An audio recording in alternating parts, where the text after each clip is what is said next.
নমস্কার বন্ধুরা, হোমকুক মোটরসিতে সকলকে অনেক অনেক স্বাগত, ভালোবাসা জানিয়ে আরও একটি রান্নার রেসিপি নিয়ে চলে এলাম আপনাদের সামনে। আজকে বানাবো খুব সিম্পল একটা রেসিপি, আলু কাঁচকলার তরকারি। কাঁচকলার যে কত গুণ সেটা তো আমরা অনেকেই জানি। অনেক বাচ্চারা খেতে চায় না, কিন্তু এটা খাওয়া বাচ্চাদের জন্য তো খুবই ভালো, প্রচুর পরিমাণে আয়রন থাকে। আর তাছাড়া বড়দের জন্য এটা খুবই উপকারী একটি সবজি। এখানে নিয়েছি আমি 5টা কাঁচকলা, আর এখানে 2টো আলু আমি লম্বা লম্বা করে কেটে নিয়েছি। আপনারা চাইলে আলুটা ছোট করে ডুমো করেও কাটতে পারেন। আমি লম্বা করে কেটেছি, তার কারণ কাঁচকলাটাও আমি পাতলা পাতলা করে লম্বা করে কেটেছি, তাই জন্য দুটো দেখতে ভালো লাগবে একসাথে, সেই জন্য একরকমভাবে লম্বা লম্বা করে কেটেছি। আর যদি কাঁচকলাটা গোল গোল করে কাটতাম তাহলে আলুটাকেও ছোটো ছোটো ডুমো করে কাটতাম। তো আজকে এইভাবেই কাটলাম। আর কাঁচকলাটা অনেকক্ষণ ধুয়ে আমি জলে ভিজিয়ে রেখেছি, কারণ কাঁচকলাটা কষ থাকে, ভিজিয়ে রাখলে কষটা চলে যায়। আর এখানে একটা প্লেটে নিয়েছি 1/2 ইঞ্চির মতো আদা, আর নিচে 4টে কাঁচা লঙ্কা। আর একটা বাটিতে আমি একটা মশলা জলে গুলে নেব। এবার আদা কাঁচা লঙ্কাটা আমি পেস্ট বানিয়ে নেব। আর এখানে একটা কড়াই বসিয়ে দিচ্ছি, তার মধ্যে সর্ষের তেল গরম করতে বসিয়েছিলাম। তেলটা গরম হয়ে গেছে, একটু খুন্তি দিয়ে ছড়িয়ে দিচ্ছি। আজকে যে রেসিপিটি বানাবো, গরম ভাতের সাথে রেসিপিটি দারুণ লাগে এবং গরম রুটির সাথেও কিন্তু বেশ ভালো লাগবে।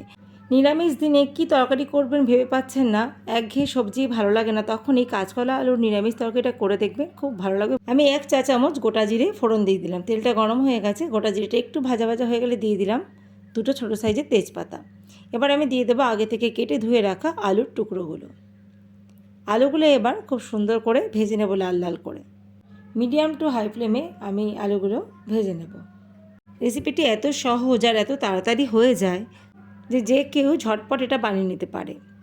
এখানে একটা কথা বলি বন্ধুরা, আমি যখন এই রেসিপিটির ওপর ভয়েস ওভার করছি তখন পাশ থেকে মাইকের আওয়াজ হচ্ছে। মাইকে অন্য একটা পাড়ায়, পাশের পাড়ায়, একদম সংলগ্ন পাড়া যাকে বলে, কিছু হচ্ছে আর কি অনুষ্ঠান। সেই আওয়াজটা একটু আসতে পারে না, আসবেই, কারণ আমি দরজা জানলা সমস্ত বন্ধ করে দিয়েছি, তারপরেও আসছে। তো প্লিজ একটু ব্যাপারটা মানিয়ে নেবেন। শুনতে খারাপ লাগলেও কিছু মনে করবেন না, একটু ক্ষমাশীল দৃষ্টিতে দেখবেন। তো দেখুন, এখানে আলুগুলো ভাজা হয়ে গেছে, সুন্দর করে লাল করে ভেজে নিয়েছি, সেটা তো দেখলেনই। আর তারপরে আমি দিয়ে দিলাম আগে থেকে ধুয়ে কেটে রাখা কাঁচকলার টুকরোগুলো। এবার কাঁচকলার আলু একসাথে ভেজে নেব। আলুটা সেদ্ধ হতে সময় লাগবে বলে আলুটা আমি আগে ভেজে নিলাম। আর কাঁচকলাগুলো এতটাই পাতলা পাতলা, মানে গায়ে বেশি মাংস নেই, তো সেই জন্য একটু পরে দিলাম, যদি গলে যায়।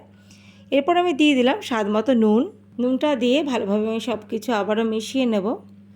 আর এর আগে আমি এই চ্যানেলে শেয়ার করেছি আলু কাঁচকলা একটা কষা কষা তরকারি, যেটা পেঁয়াজ রসুন দিয়ে বানিয়েছিলাম। সেটাতেও ভালো ফিডব্যাক পেয়েছি, আপনাদের কাছ থেকে অনেক ভালোবাসা পেয়েছি। সেটা ছিল পেঁয়াজ রসুন দিয়ে একটা রেসিপি, আজকে এটা কিন্তু সম্পূর্ণ নিরামিষ। আর এখন যে মশলাটা আমি ব্যবহার করলাম, এটা আগে থেকেই আমি মশলাটা রেডি করে রেখেছিলাম। 1 চামচ জিরে গুঁড়ো, আর 1/2 চামচ ধনে গুঁড়ো, আর 1 চা চামচ হলুদ গুঁড়ো দিয়ে আমি সব কিছু জল দিয়ে ভিজিয়ে রেখেছিলাম। সেই মশলাটা এখন দিয়ে দিলাম। যেহেতু একটা নিরামিষ তরকারি, সেই জন্য জিরে ধনে আদা রেগুলার যে মশলাটা আমরা ব্যবহার করি সেটা দিলাম। আর এখন দিচ্ছি দেখুন আদা কাঁচা লঙ্কা বাটা। এখানে 4টে কাঁচা লঙ্কার 1/2 ইঞ্চি আদা আমি একসাথে বেটে নিয়েছি, সেই মশলাটা এখন দিয়ে দিলাম। এবার এই আদা কাঁচা লঙ্কাটা ভালোভাবে কষিয়ে নেব, সব কিছু একসাথে মিশিয়ে কষিয়ে নেব। আর যতক্ষণ না আদা কাঁচা লঙ্কার কাঁচা গন্ধটা যায় ততক্ষণ আমি কিন্তু ভালোভাবে কষিয়ে নেব।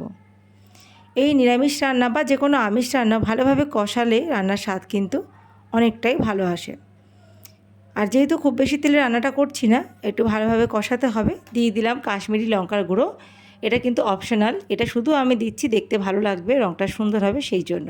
এটা চাইলে আপনারা স্কিপও করতে পারেন, শুধু কাঁচা লঙ্কা দিয়েও কিন্তু দারুণ লাগে খেতে। তো কাশ্মীরি লঙ্কা গুঁড়ো দিয়ে আবারও ভালোভাবে মিশিয়ে নিচ্ছি সব কিছু একসাথে। আর পাশে আমি গরম জল বসিয়েছি একটা বাটিতে, সেই গরম জলটা আমি এই রান্নায় ব্যবহার করব। তো দেখুন মিডিয়াম টু হাই ফ্লেমে আমি এখন ভালো করে কষিয়ে নিয়েছি। এবার আমি দিয়ে দিলাম মশলার বাটিটা ধুয়ে সামান্য জল। আবারও একটু ভালোভাবে সব কিছু মিশিয়ে কষিয়ে নেব। এই আলু কাঁচকলার তরকারিটা গরম ভাতের সাথে কিন্তু খেতে অসাধারণ লাগে। যারা নিরামিষ ভোজী তাদের তো ভীষণই ভালো লাগবে, একদম গ্যারান্টি দিয়ে বলতে পারি। হাই ফ্লেমে কিছুক্ষণ কষিয়ে আমি অল্প একটু জল দিলাম, দিয়ে ঢেকে গ্যাসটাকে লো করে দিয়ে কিছুক্ষণ রান্নাটা হতে দিয়েছি, এই 5 মিনিটের মতন। সব কিছু ভালোভাবে সেদ্ধ হয়ে গেছে, মশলাটাও ভালোভাবে কষানো হয়ে গেছে দেখুন। এবার আমি এর মধ্যে দিয়ে দেব গরম জল। ঝোলটা আপনারা আপনাদের প্রয়োজন মতো দেবেন। আমি আজকে একটু ঝোলঝোলই বানাবো, আলু কাঁচকলার ঝোল যেরকম হয়। ঝোল বানাবো। আপনারা চাইলে এটা শুকনো শুকনো নামিয়ে ফেলতে পারেন, মানে আরেকটু জল দিয়ে ওটাকে টানিয়ে নামিয়ে নিতে পারেন, ওটাও কিন্তু খেতে ভালো লাগে রুটির সাথে। তবে ভাত দিয়ে খেতে গেলে ঝোলটাই বেশি ভালো লাগে আমার মনে হয়। এখন আমি দিয়ে দিলাম গরম জল। অবশ্যই করে কিন্তু গরম জল ব্যবহার করবেন বন্ধুরা। নিরামিষ যে কোনো তরকারিতে যদি গরম জল ব্যবহার করেন তরকারিটার স্বাদ কিন্তু অনেক গুণে ভালো হবে, পানসে লাগবে না। তো এখন কিছুক্ষণ ঝোলটা আমি ফুটিয়ে নেব। এখানে আলু কাঁচকলা কিন্তু সম্পূর্ণ সেদ্ধ হয়ে গেছে। 2 থেকে 3 মিনিট আমি ফুটিয়ে নামিয়ে নেব। আপনারা চাইলে নামানোর সময় সামান্য গরম মশলা, একটু ঘি ব্যবহার করতে পারেন, কিন্তু আমি সেগুলো কিছুই দিলাম না। আমি এইভাবেই তরকারিটা ঢাকা দিয়ে 5 মিনিটের জন্য স্ট্যান্ডিং টাইমে রেখে দেবো। গ্যাসটাকে অফ করে দেবো এখন। তো আমার আলু কাঁচকলার ঝোল বা আলু কাঁচকলার তরকারি একদম রেডি বন্ধুরা। রেসিপিটি কেমন লাগলো অবশ্যই করে কমেন্ট বক্সে জানাবেন। ভালো লাগলে একটা লাইক দেবেন, আর চ্যানেলে যদি নতুন বন্ধু হয়ে থাকেন চ্যানেলটা অবশ্যই সাবস্ক্রাইব করে আমার পাশে থাকবেন। দেখা হচ্ছে খুব তাড়াতাড়ি নতুন একটা ভিডিও নিয়ে। ভালো থাকবেন সবাই, নিজেদের খেয়াল রাখবেন। প্রথম থেকে শেষ পর্যন্ত ভিডিওটা দেখার জন্য অসংখ্য ধন্যবাদ জানাই আপনাদের।